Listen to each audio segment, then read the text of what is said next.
আজকে আমি নিয়েছি এক নতুন ভিডিও কীভাবে আপনারা গরম থেকে কিছু সামান্য পরিমাণে একটু স্বস্তি পাবেন এই গরমে। চাই আমি নিয়ে এসেছি এখানে, আমি কীভাবে একটু বাইরে জমাবো সেটি একটা দেখে দিব আপনাদেরকে। তাই চলুন মধ্যে কী কী লাগছে।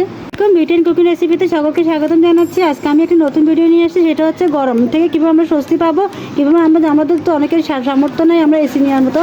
তাই আমি কীভাবে রাত্রেবেলা আপনার শান্তিতে 2-1 ঘন্টার জন্য ঘুমাতে পারবেন তার একটি টিপস নিয়ে এসেছি আমি এখানে। বন্ধুরা, আমি এখানে একটা বড় বাটি নিয়েছি, এখানে আমি একটা বাটিতে পানি নিয়েছি। এই পানিটা আমি আইস তৈরি করব।